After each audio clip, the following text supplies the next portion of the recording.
तो क्या लगता है भाजपा की क्या स्थिति रहेगी? सेंट्रल में बहुत से लोगों को भाजपा चाहिए, तो कुछ चेंज चाहिए। हम देखते हैं चेंज करने के बाद हमें क्या और अच्छा मिलता है। और आपको वहाँ पे केरलम और महाराष्ट्र के राजनीति में कुछ ऐसा अंतर दिखा है? अभी 9 अप्रैल को अगर इलेक्शन है, 7 अप्रैल को 5 बजे हमारे यहाँ पे प्रचार बंद हो जाता है। पर वहाँ पे हमें पता चला कि वोटिंग करने जाते वक्त भी जो पार्टी वर्कर है वो लोग उनको बोल रहे हैं कि आप केरला के लोग इंडिया से केरला को बाहर ही मानते हैं। जॉब मतलब ही हमारे लिए डेवलपमेंट है। हमारे बच्चों को जब जॉब लगेगा तभी डेवलपमेंट होगा, ऐसा उनका बोलना है। केरलम को फुल्ली लिटरेट स्टेट घोषित किया गया है। क्या आपको लगता है वो पॉलिटिकली भी लिटरेट है? यहाँ पे जो राजकारण चलता है वो इंफ्रास्ट्रक्चर पे चलता है। क्या लगता है कि इस बार किसकी पूरी सरकार बन सकती है? नमस्कार, मेरा नाम हर्षल भूसारी। मैं MIT स्कूल ऑफ गवर्नमेंट में रिसर्च एसोसिएट के तौर पर काम करता हूँ और ये MIT स्कूल ऑफ गवर्नमेंट का पहला विशेष पॉडकास्ट है। हाल ही में केरला में इलेक्शन होने जा रहे हैं और उसी कारण हमारे छात्र MIT स्कूल ऑफ गवर्नमेंट के स्टूडेंट केरला के स्टडी टूर पर गए थे और उन्होंने वहाँ पे इलेक्शन में क्या चल रहा है, वहाँ पे कैसे काम हो रहा है, इसका पूरे तरह से अच्छे से स्टडी किया है। तो इसीलिए हम ये विशेष पॉडकास्ट उनको ही समर्पित करते हैं। तो हमारे साथ है स्टूडेंट तेजस जोशी। नमस्कार तेजस, आपका MIT स्कूल ऑफ गवर्नमेंट के पॉडकास्ट में स्वागत करता हूँ। Thank you sir. तो तेजस, कैसा रहा आपका अनुभव केरला का? सबसे पहले तो मैं MIT SOG को बहुत बहुत धन्यवाद देना चाहूँगा कि उन्होंने हमें इतने अच्छे प्लेटफॉर्म पे इलेक्शन की स्टडी करने भेजा। इससे पहले हम बिहार में भी जो इलेक्शन हुआ था तब भी हम स्टडी के लिए गए थे। अभी केरला में इलेक्शन हुआ तो अभी हम केरला में भी स्टडी के लिए गए थे। वहाँ पे हमें 6-7 दिन हम रुके थे। त्रिवेंद्रम सेंट्रल में जो माना जाता है बहुत अच्छा एकदम कि केरल का वहाँ से पूरा राजकारण चलता है, तो वहाँ पे हम रुके थे। तो हमें 6-7 दिन के लिए सर्वे करने बोला गया था MIT SOG की तरफ से।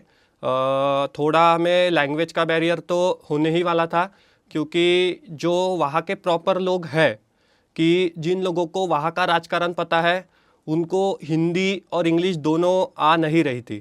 तो हम जो वस्ती बोलते हैं कि कोई वस्ती में जाके सर्वे करना, तो वो हम ज़्यादा तरीके से नहीं कर पाए, क्योंकि हम लोग जब उनसे मिलने जा रहे थे तो हम उनको पूछ रहे थे कि आपको हिंदी आती है, इंग्लिश आती है, तो उनको कुछ भी नहीं आता था। तो जो उनको मलयालम ही आता था, तो हम 2-3 सवाल जो कुछ हमारी तरफ से उनको समझ आते थे वो पूछते थे, पर उससे ज़्यादा कुछ हमें पता नहीं चला। तो हम जो एजुकेटेड लोग हैं वहाँ के, जिनको इंग्लिश आती है, थोड़ा बहुत हिंदी आती है, कि जो लोग पॉलिटिक्स में है, तो उनसे हमने बात की, तो उनसे हमें थोड़ी फार जानकारी अच्छे से मिल पाई और उस हिसाब से हमने आगे का जो सर्वे है वो किया था। ओके, तो ये आप भाजपा के लिए काम करते हैं और आप नागपुर से है, तो क्या लगता है भाजपा की क्या स्थिति रहेगी केरला में? अभी तक वहाँ पे 2 तरीके से मतलब 2 पार्टियाँ बहुत मजबूत थी, LDF UDF। पर LDF UDF से ज़्यादा मजबूत थी, क्योंकि उन्होंने 10 साल के लिए, अभी उनके CM थे विजयन, उन्होंने 10 साल के लिए काम किया।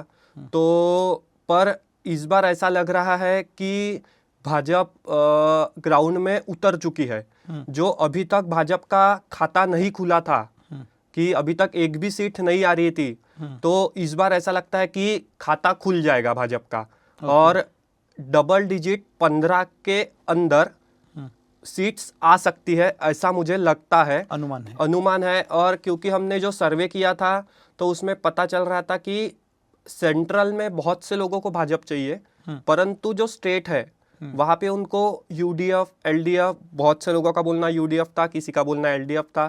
तो ऐसा लगता है कि इस बार भाजपा अपना खाता खोलेगी और अगला जो इलेक्शन आएगा तब मुझे ऐसा लगता है कि विरोधी पक्ष नेता भाजपा का बैठेगा। और उसके बाद जो इलेक्शन होगा तब भाजपा सरकार बनाएगी। ओके, मतलब पहले सरकार बनेगी नहीं, पहले लोगों को गिराया जाएगा, फिर खुद से चुन के आएंगे, फिर सरकार बनाएंगे। अच्छी बात है। और आपको वहाँ पे केरलम और महाराष्ट्र के राजनीति में कुछ ऐसा अंतर दिखा है? बहुत ज़्यादा अंतर है। महाराष्ट्र के लोग, हम जब जाते हैं तो सर्वे के लिए भी मैंने भी काम किया है।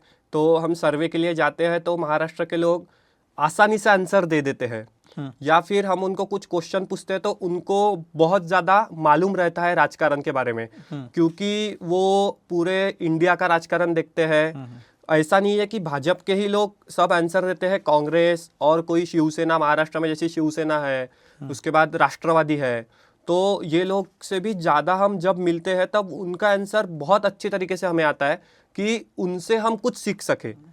तो महाराष्ट्र का राजकारण जो है, वहाँ के जो लोग हैं वो प्रॉपर सभी को मतलब एक साथ लेके चलते हैं। मतलब वोटिंग के लिए भी अभी मानते हैं कि महाराष्ट्र में वोटिंग बहुत कम होता है, पर मुझे ऐसा लगता है कि केरल में जो हम किसी से सवाल पूछ रहे थे तो बहुत से लोग हमें नाकार दे रहे थे कि नहीं, हमें नहीं पता है।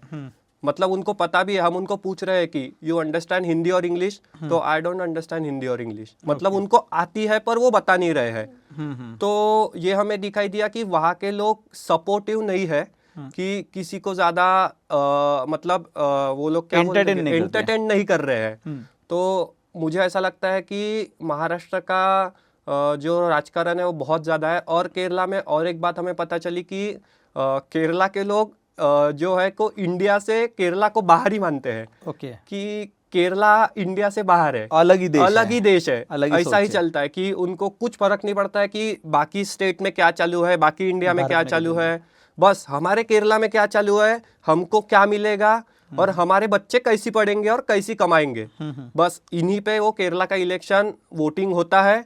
और ज्यादातर वहाँ के लोग इसीलिए सपोर्ट करते हैं एलडीएफ यूडीएफ को। तेजस, हाल ही में है ना, केरला को फुल्ली लिटरेट स्टेट घोषित किया गया है, तो क्या आपको लगता है वो पॉलिटिकली भी लिटरेट है? राजकीय साक्षरता वहाँ पे है? हाँ सर, बहुत अच्छी तरीके से वहाँ पे है मुझे लगता है, क्योंकि हम लोग बहुत लोगों से मिले तो उनसे भी हमें पता चला था कि यहाँ पे जो राजकारण चलता है वो इंफ्रास्ट्रक्चर पे चलता है। इंफ्रास्ट्रक्चर में डेवलपमेंट चाहिए, पर उनको डेवलपमेंट रोड, मेट्रो, ये डेवलपमेंट नहीं चाहिए उनको। हम ऐसा मुझे लगा है कि हमने 2-3 लोगों से पूछा था कि उनका जो हमारा एक फॉर्म था, गूगल फॉर्म, उसमें एक आंसर था कि यहाँ पे सबसे बड़ा इशू क्या है। तो बहुत से लोगों ने हमें बोला था कि डेवलपमेंट ये बहुत बड़ा इशू है। तो डेवलपमेंट क्या चाहिए, हमने पूछा था कि ये रोड भी, हम जो रोड पे खड़े हैं वो रोड अच्छा बना है। उसके बाद जो पुल है, जो अपन पुल बोलते हैं कि पुलिया भी अच्छे बने हैं। और बाकी यहाँ पे और कुछ मतलब जो ग्रीनरी है वो भी अच्छी है, नेचर अच्छा है। उसके बाद उनको ये भी पूछा कि आपको क्या डेवलपमेंट चाहिए, तो उनका बोलना था कि कंपनियां नहीं आ रही है, मतलब जो कोई जॉब के लिए कॉर्पोरेट नहीं है, जॉब के लिए यही नहीं है। तो मैंने उनको बोला था कि जॉब का जो मुद्दा है और डेवलपमेंट का जो मुद्दा है वो दोनों अलग है। तो नहीं, उनका कहना था कि जॉब मतलब ही हमारे लिए डेवलपमेंट है, हमारे बच्चों को जब जॉब लगेगा तभी डेवलपमेंट होगा, ऐसा उनका बोलना है। ओके, मतलब आपने उनकी सोच थोड़ी अलग ही है, डेवलपमेंट को लेकर उनकी। ठीक है, तो फिर आपको वहाँ पे आइडियोलॉजिकल कुछ लगता है कि महाराष्ट्र में जैसे आइडियोलॉजिकल क्लैश होते हैं महाराष्ट्र के राजनीति में, यहाँ पे अलग अलग लेवल की राजनीति चलती है, वहाँ पे कुछ ऐसा दिखा है आपको, या क्लियर कट दिखता है आइडियोलॉजिकल पूरे 2 कैंप में बटे हुए हैं? नहीं सर, ऐसा आइडियोलॉजिकल तो हमें कुछ नहीं दिखा। मतलब वहाँ पे हमें ऐसा कुछ जो जाति समीकरण और जो कुछ है कि हमारे यहाँ पे जो जात के लिए बहुत कुछ मतलब प्रोटेस्ट होते हैं, ऐसा कुछ होता है, पर वहाँ पे हमें ऐसा पता नहीं चला। हमने उनको पूछा भी कि यहाँ पे प्रोटेस्ट वगैरह, तो उनको प्रोटेस्ट के बारे में भी ज़्यादा पता नहीं था। उनको बस इतना ही पता है कि वोटिंग आने वाला है, कौन सी सरकार अच्छा काम कर रही है और किसको वोट करना है। और वहाँ पे और एक मुद्दा जो हमें दिखाई दिया कि महाराष्ट्र में हमने देखा था और बाकी स्टेट में भी हमने देखा था कि ओल्ड एज लोग जो है, जो मतलब वृद्ध जो लोग बोलते हैं 70-75 के सीनियर सिटीजन, वो लोग वहाँ पे एनडीए को सपोर्ट करते हैं केरला में। और जो यूथ वगैरह है उनका आधा, कोई बोलता है कि यूडीएफ, कोई बोलता है एलडीएफ। पर हमने महाराष्ट्र में बाकी जगह पे जो इलेक्शन देखा या राजकारण देखा, वहाँ पे हमें एकदम अपोजिट दिखाई दिया कि जो ओल्ड एज लोग हैं वो कांग्रेस या फिर जो कोई और पार्टी है राष्ट्रवादी, उनको सपोर्ट करते हैं। और जो मतलब यंग लोग हैं हमारे जैसे, तो यंग जो है वो लोग एनडीए को सपोर्ट करते हैं, राइट, पर वहाँ पे एकदम ही उल्टा दिखाई दिया हमें। बटा हुआ है, क्लियर कट मार। यस। इस अध्ययन दौरे के बाद एक भविष्य के पॉलिसी मेकर के रूप में आपको क्या लगता है कि कैसे राजनीति होती है? आप इसे पॉलिसी मेकर के तौर पर कैसे देखेंगे? अभी हम लोग तो 7 अप्रैल है वहाँ से हम निकल गए थे, और 9 अप्रैल को इलेक्शन था वहाँ पे इलेक्शन में भी बहुत ज़्यादा 2.5 करोड़ वहाँ पे कुछ लोक संख्या है, आई थिंक सो, और वहाँ पे 78% वोटिंग हुआ है। तो ये बहुत ज़्यादा वोटिंग है, ऐसा मुझे लगता है कि बहुत ज़्यादा लोग वहाँ पे वोटिंग करने के लिए मतलब आते हैं, वोटिंग करते हैं। और हम ट्रेन में भी जा रहे थे तो बहुत से लोग हमें मिल रहे थे कि हम वोटिंग करने जा रहे हैं केरला पे। तो वैसा हमें दिखा था। और सबसे बड़ी बात है कि वहाँ पे जो रूल्स है, मैंने जो हमारे कुछ लोग थे वहाँ पे, दादा जो कुछ थे, उनसे भी मैंने कल या परसों में बात की कि इलेक्शन के दूसरे दिन हमने बात की। तो उनका जो महाराष्ट्र से ही थे और कोई स्टेट से थे, तो उनसे मैंने बात की, तो उनसे मुझे पता चला कि वहाँ पे रूल्स फॉलो बिल्कुल नहीं होते हैं। मतलब हमारे यहाँ पे जो अभी 9 अप्रैल को अगर इलेक्शन है तो 7 अप्रैल को 5 बजे हमारे यहाँ पे प्रचार बंद हो जाता है, पूरा कैंपेनिंग बंद हो जाता है। पर इस साल जो इलेक्शन कमीशन ने नया रूल निकाला कि आप घर जाके प्रचार कर सकते हो, पर वहाँ पे हमें पता चला कि वहाँ पे मतलब वोटिंग करने जाते वक्त भी वो जो केडर है वहाँ के, जो पार्टी वर्कर है, वो लोग उनको बोल रहे हैं कि आपको एलडीएफ को ही वोट करना है, आपको यूडीएफ को ही वोट करना है। लास्ट मोमेंट पर, मतलब जब तक बटन दबाने के लिए वो रूम में नहीं जा रहे हैं तब तक उनको पुश किया जा रहा है कि इनको ही वोटिंग करना है, इनको ही वोटिंग करना है। तो ये एक बड़ी बात है कि रूल्स फॉलो नहीं हो रहे हैं। तो ये चीज़ से थोड़ा राजकारण में प्रभाव पड़ता है। जो यंग एज है वहाँ पे, उन पे भी थोड़ा प्रभाव पड़ेगा कि जो पहले से चालू है वो ही हम करेंगे, और बाकी तो फिर जैसा चलना है वैसा चलने दो। अगर आप एक पॉलिटिकल स्ट्रैटेजिस्ट होते, ठीक है, केरला की इलेक्शन में, तो आप जीत सुनिश्चित करने के लिए क्या स्ट्रैटेजी बनाते? किसी भी पार्टी, किसी भी एलडीएफ का लीजिए या फिर यूडीएफ का लीजिए। सबसे बड़ी बात तो मुझे इलेक्शन कंटेस्ट नहीं करना है, पर अभी इसलिए बोल रहा हूँ मैं स्ट्रैटेजिस्ट के लिए तो मैं सबसे पहले वहाँ पे जो ग्राउंड लेवल पे जो वर्कर है, कि हम 2-3 जो लोग हैं वहाँ पे हम उनसे मिले कि वहाँ पे वो लोग हैं एलडीएफ के पार्टी वर्कर, मतलब एलडीएफ के लिए काम कर रहे हैं पर वोट करते हैं बीजेपी को। ऐसा उनका बहुत से लोगों का बोलना है। और ऐसा भी है कि जो एलडीएफ का हम क्या बोलते हैं कि गढ़ है, एलडीएफ की मतलब ज्यादा वोटिंग वहां पे एलडीएफ को होता है, वो अभी कुछ कुछ कम होता दिख रहा है वहां पे। कि एलडीएफ का 10 साल में, पहले 5 साल में बहुत अच्छा काम किया, ऐसा लोगों का बोलना है। जो यूथ है उन्होंने भी बोला कि 5 साल में बहुत अच्छा काम किया है विजयन ने, बट उसके बाद जो 5 साल थे उसमें उन्होंने अच्छा काम नहीं किया है, ऐसा उनका बोलना था। तो वो जो बूथ है, हम जो बूथ बोलते हैं, वहाँ पे भी वो बूथ का बहुत अच्छे से प्लानिंग हो चुका था। तो बूथ में ऐसा दिखा था कि यहाँ पे बहुत से जो पार्टी वर्कर है वो बूथ तक नहीं पहुँच रहे हैं। कि सब योजनाओं का, मतलब जो सेंट्रल में योजनाएं हैं, जो मोदी जी ने योजनाएं बहुत सी बनाई है और बाकी स्टेट में बहुत ज़्यादा वो योजनाएं मिल रही है सबको, पर वहाँ पे वो लोगों को योजनाओं का पता ही नहीं था। हम भी जो 2-3 बहुत से लोगों से मिले तो उनको भी पूछा था कि आप ये योजना का लाभ ले रहे हो क्या, आप ये योजना का लाभ ले रहे हो क्या। तो उनको योजना के बारे में पता नहीं था, और योजना के बाद उनको ये भी नहीं पता था कि ये योजना है करके, ऐसा कोई योजना है मतलब या ऐसा, हाँ, जो सेंट्रल से योजना तक पहुंच ही नहीं रही है। तो मैं सबसे पहले वहाँ पे जो पार्टी वर्कर है, मैं किसी भी पक्ष के लिए काम करूँ वहाँ पे, तो मैं सबसे पहले वहाँ पे जो पार्टी वर्कर है उनको सबसे पहले कि एक बोलूँगा कि आप ग्रास रूट तक जाइए।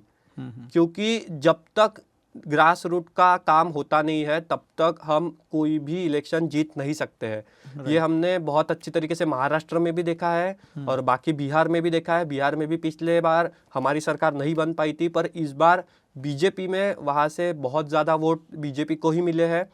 तो मैं वहाँ पे बोलूँगा कि केरल में कि वो लोग ग्रास रूट तक जाइए, लोगों के क्या प्रॉब्लम है, लोगों की समस्या क्या है, कि लोगों के बच्चों को जॉब नहीं लग रहे हैं, तो हम उनको बोल सकते हैं कि हम आपको एकदम 100% वादा तो नहीं करते हैं कि हम आपके बेटे को जॉब लगा देंगे, परंतु उनका जितना शिक्षण हुआ है, उन्होंने जितनी पढ़ाई की है, वो पढ़ाई के हिसाब से हम उनको जहाँ पे भी जॉब मिल सकता है वहाँ पे उनको जॉब देंगे। और वहाँ पे और एक मुद्दा था कि जो यूथ है वो 10वीं 12वीं तक केरल में पढ़ते हैं, उसके बाद वो केरल छोड़ के चले जाते हैं। तो वहाँ पे ये भी दिखा कि मतलब वो वहाँ पे कॉलेज भी, पर हमने कॉलेज भी देखे, कॉलेज भी अच्छे हैं, पर वहाँ के वो यूथ क्यों जा रहे हैं केरल Migration छोड़ क्यों के, कर रहे हैं? हाँ क्यों जा रहे हैं, ये सबसे बड़ा मुद्दा है। तो मैं ये मुद्दे पे भी वहाँ पे काम कर सकता हूँ स्ट्रेटजीज के लिए। ओके, मतलब वहाँ के लोग वहाँ पे ही रोजगार हाँ, उनको कैसे मिल सकता है कि yes, इंडस्ट्री वहाँ पे कैसे आ सकती है, यस, आपका फोकस वो रहेगा। हाँ मैं यूथ पे ज़्यादा फोकस करूंगा और ग्राउंड लेवल पे ज़्यादा फोकस करूंगा वहाँ पे।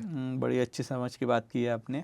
तो आपको क्या लगता है कि कांग्रेस की क्या स्थिति है, क्योंकि राहुल गांधी वायनाड से चुन के गए हैं, तो 2019 के चुनाव में वो अमेठी से हार गए थे, लेकिन वायनाड में जीते थे। तो क्या लगता है आपको कि इस बार तो ऐसा लग रहा है कि एलडीएफ की सरकार नहीं बन सकती है, क्योंकि बहुत से लोगों एलडीएफ से नाराज़ है, और यूडीएफ जो है वो कांग्रेस का अलायंस है कांग्रेस के साथ।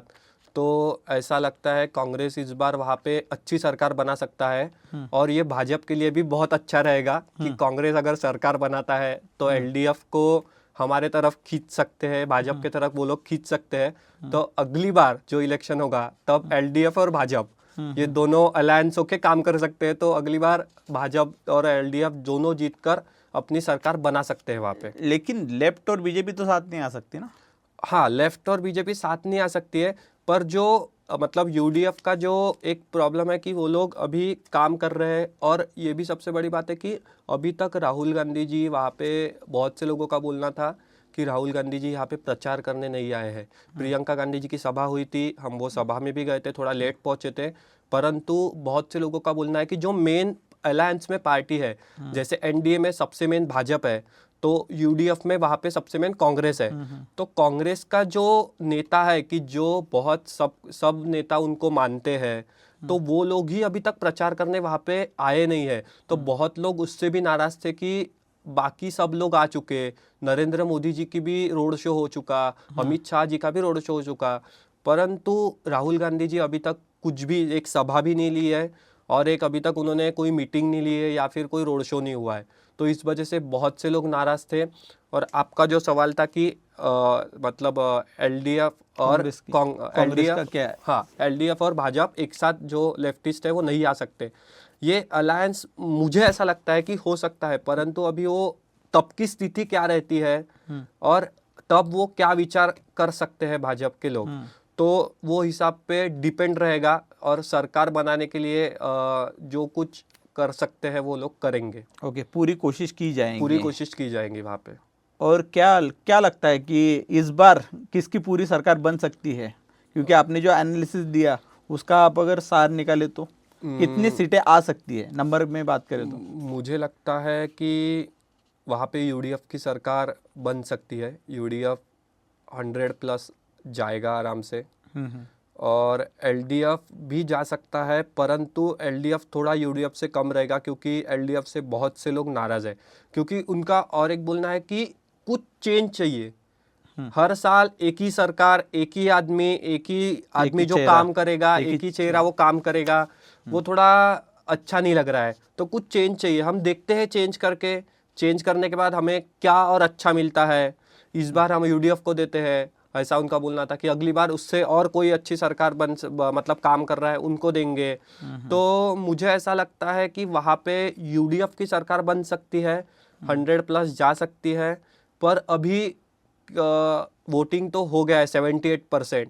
तो अभी हम 4 मई तक जो रिजल्ट की डेट है तब इंतजार करना पड़ेगा। अभी हम भी बहुत उत्सुक है कि क्या रिजल्ट आता है। हमने भी सर्वे किया है, जैसे हम बिहार के लिए बहुत उत्सुक थे कि क्या रिजल्ट आता है। हमारे जो सर्वे है उसके हिसाब से कुछ मतलब हमें जो जानकारी मिली है वो बराबर मिली है, नहीं मिली है। तो अभी हम केरल के लिए भी बहुत एसओजी के जो स्टूडेंट है वो उत्सुक है कि क्या रिजल्ट आता है 4 को। आपने जो रिसर्च किया है, आपने जो स्टडी की है, वो कितपत सही आती है, ये देखने की आपकी जिज्ञासा है। मतलब ठीक है तेजस, बड़ा अच्छा लगा आपसे बात करके। धन्यवाद तेजस, ये आपने जो आपका कीमती समय है MIT स्कूल ऑफ गवर्नमेंट के लिए दिया है। तो दोस्तों, ऐसे ही पॉडकास्ट हम आपके लिए लाते रहेंगे, जैसे भी चुना होगा वैसे इस यूट्यूब चैनल पे वीडियो अपलोड होता रहेगा। और अन्य जानकारी के लिए इस चैनल को सब्सक्राइब कर लीजिए और बेल आइकॉन पर क्लिक कीजिए। धन्यवाद।